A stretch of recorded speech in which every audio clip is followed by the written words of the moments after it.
the Bible is so good on economic issues and specifically on taxation issues that we used to know what kind of taxes were good and what kind of taxes were bad. In this case, it was real easy to prove from the Bible that the Stamp Act tax was an unbiblical tax.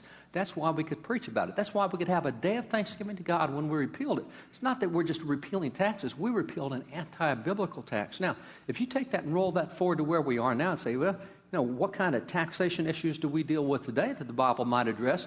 Pretty easy. For 40 years, parties have gone back and forth over the capital gains tax. It really doesn't matter to me what either party says because the Bible is very clear on Jesus has two entire teachings on the capital gains tax.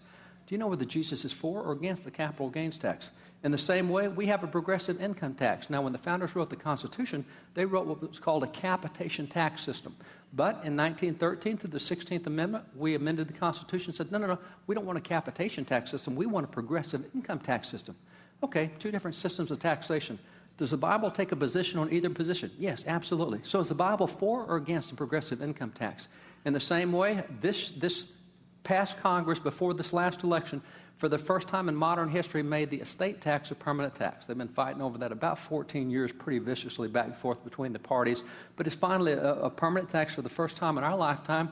I'll tell you, the Bible condemns the estate tax as one of the most immoral taxes that's out there. Real simple stuff. There's no reason we shouldn't be saying, hey, look at this that just happened. Here's what the Bible says about this that just happened.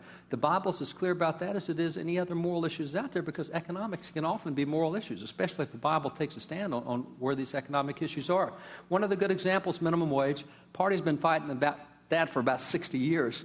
Jesus has an entire teaching on the minimum wage. Is Jesus for or against the minimum wage? Just as a hint, Jesus did not like the minimum wage. He's got a whole teaching against it.